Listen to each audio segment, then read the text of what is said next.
Kalau memang betul-betul misalnya menginginkan sleep call, yaitu jangan video call sepanjang. Jadi mungkin video callnya setengah jam, habis itu voice call aja gitu. Iya. Terus misalnya jangan dilakukan setiap hari, misalnya hari Sabtu aja. Jadi kalaupun ngantuk ya nggak 7 hari berturut-turut kurang tidur gitu. Jadi ada aturan main yang bisa diambil sebagai jalan tengah. Nah, ini pertanyaan selanjutnya. Kapan sleep call ini masih tergolong wajar kalau menurut Dokter Santi, tidak berbahaya?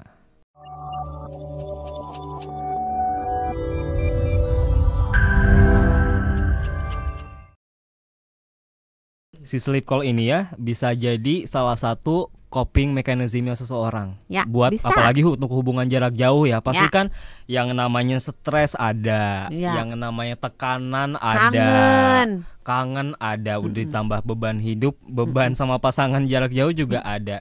Ini kan jadi akhirnya jadi bingung juga ya. Di satu sisi bisa jadi mengurangi kualitas tidur karena jadi begadang, tapi di satu sisi juga itu jadi coping mechanism juga untuk kesehatan mental. Gimana nih, Dok? Makanya harus ditarik garis yang tegas gitu. Oke, kita mau teleponan sampai jam berapa? Gitu kan. Dan kan tidak baik kita mengorbankan kesehatan diri kita dan kesehatan pasangan. Akibat sleep call itu konsekuensi terhadap kondisi badan kita, kesehatan fisik dan mental itu erat gitu. Jadi jangan gara-gara kita kangen, kita pengen sleep call, tapi ujung-ujungnya akan merusak kedua belah pihak. Jadi kalau memang mau nelpon, ya nelponnya mungkin di jam makan siang. Kalau misalnya sama-sama sibuk, kan makan siang kita free kan, baik yang kuliah kan nggak mungkin kuliah di makan siang, dosennya juga mau makan soalnya. Tapi mungkin ini kali ya, Dok ya, anak-anak muda ini menganggap vibes-nya beda, adrenalinnya bakalan beda kalau kita nelpon siang-siang sampai malam-malam di saat kita udah santai, udah nggak ngapa-ngapain ya ditetapkan lagi. mau aturan mainnya mau jam berapa, harus tegas ya. Iya.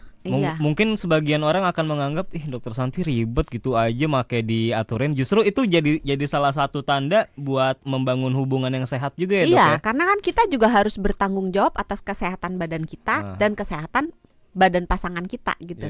Jadi kan nggak mau dong nanti kemudian hari, karena kalau kurang tidur konsekuensinya bisa kena diabetes, kena penyakit jantung, stroke, nggak pasti kena, tapi resikonya meningkat, obesitas. Nah kan nggak mau dong kita sama-sama menua dengan penyakitan.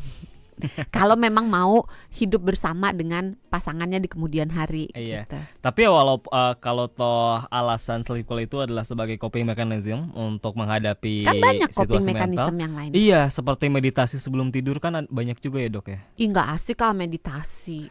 Meditasi kan sendiri. Meditasinya sambil video call, yuk kita video call, cuman satu meditasi situ meditasi gitu, bisa kan? Ya, kalau memang betul-betul misalnya menginginkan sleep call, yaitu jangan video call sepanjang. Jadi mungkin video callnya setengah jam, habis itu voice call aja gitu. Terus misalnya jangan dilakukan setiap hari, misalnya hari Sabtu aja. Jadi kalaupun ngantuk ya nggak 7 hari berturut-turut kurang tidur gitu. Jadi ada aturan main yang bisa diambil sebagai jalan tengah. Nah, ini pertanyaan selanjutnya. Kapan sleep call ini masih tergolong wajar kalau menurut Dokter Santi, tidak berbahaya? Nggak ada sih kalau sleep call-nya itu jangan sampai sleep. Jangan sampai sleep, karena kalau sampai sleep bisa sampai jam 3, iya, sampai dan jam kan 4. Kembali lagi, nggak cuman hormon melatonin aja, nggak cuma tidur aja, tapi juga telinga. Terus kemungkinan berbagai penyakit juga mengintai di balik aktivitas itu. Tanda-tanda nih kalau kita udah mulai kena dampak buruknya dari keseringan sleep call apa, Dok, kira-kira? Susahnya. Dampak yang paling terasa itu adalah kurang tidur tadi, sleep deprivation. Tapi kebanyakan dampak dari si sleep call ini sifatnya jangka panjang. Jadi nggak bisa dalam jangka pendek ketahuan. Nggak kelihatan gitu. Karena misalnya kayak meningkatnya resiko kena diabetes, yaitu mungkin setelah bertahun-tahun dilakukan baru kena diabetes gitu. Jadi karena dampaknya banyak yang di jangka panjang, maka orang cenderung mengabaikan, alah gue tiap hari sleep call, gue sehat-sehat aja gitu kan. Tunggu dulu. Sekarang lo sehat-sehat aja, tapi kan belum tentu jeroannya nggak rusak. Nah, rusak yang pelan-pelan tapi pasti inilah yang sebenarnya harus diwaspadai oleh sebagian besar rakyat kita ini, yang kalau dikasih tahu kadang-kadang kalau aku baca gitu ya, misalnya kan banyak sekarang dokter yang juga influencer ya. Misalnya dokternya termasuk ngomong dokter apa juga, gitu kan? Dokternya ngomong apa gitu, nanti komennya di bawah, alah gue dari kecil begini sampai umur 20 masih sehat aja gitu. Nah, jadi susah gitu karena efek-efek itu kan diakumulasi jangka panjang. Kayak misalnya ya itu yang dirasain Mas Sony kalau habis begadang, kepinginnya kan ngemil-ngemil yang asin-asin, yang manis-manis. Tadi Mas Jose juga udah mengakui guri-guri. Waktu di yang gurih-gurih, yang garing-garing, keripik-keripik gitu. Nah itu aja udah menunjukkan bahwa sebenarnya kurang tidur, nggak sehat kan, karena dia memicu, dan itu memang semua orang begitu.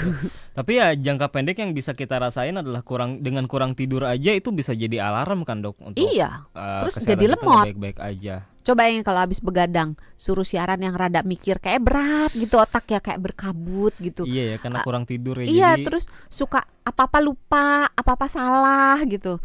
Terus kalau disuruh melakukan sesuatu yang membutuhkan proses berpikir, kita lebih lamban. Karena malas juga sih ya. Iya, bawaannya juga aduh. Terus mau hidup sehat juga, coba udah begadang mau disuruh olahraga, mana mau, kepikiran juga enggak, ya kan? Kepikirannya tidur aja. Kepikirannya udah aduh badannya lelah gitu.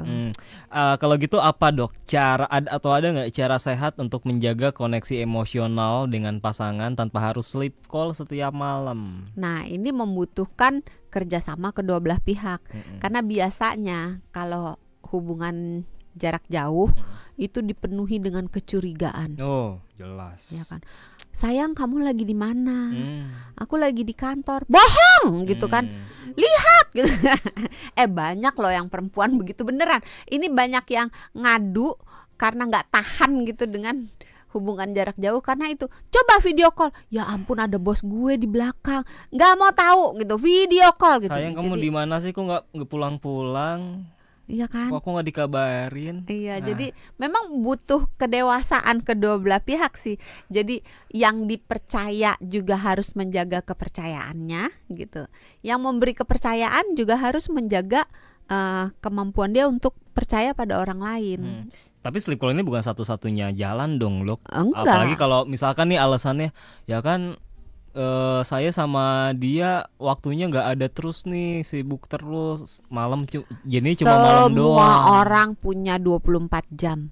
Nggak ada loh orang yang gue punya 24, Mas Sony punyanya 25, Mas Jose punyanya 28. Nggak ada kan. Semua orang sama 24 jam. Jadi bagaimana cara kita mengatur waktu yang menjadi masalah. Terus bagaimana kita merasa cukup. Karena kalau kita terutama hidup di zaman sekarang ya, ini jadi filosofis banget. Rasanya susah gitu mensyukuri apa yang kita punya, karena kita selalu ngerasa nggak cukup gitu. Dikasih waktu pacaran 2 jam nggak cukup. Benar. Dikasih duit 200.000 nggak cukup. Dikasih 500 nggak cukup juga gitu. Jadi kita harus belajar mengerti batas di mana kita merasa cukup. Dokter Santi bisa baca pikiran Gen Z loh. Sering ngerasa nggak cukup. Iya, ya udah sleep callan, udah teleponan berapa masih jam rasa nggak cukup. kurang. Ya udah kawin aja. Udah giliran udah kawin pengennya pulang gitu kan. Aduh nyesel dah gua ngelihat dia lagi. Mas Jose ketawa, kata gue banget itu. Oke.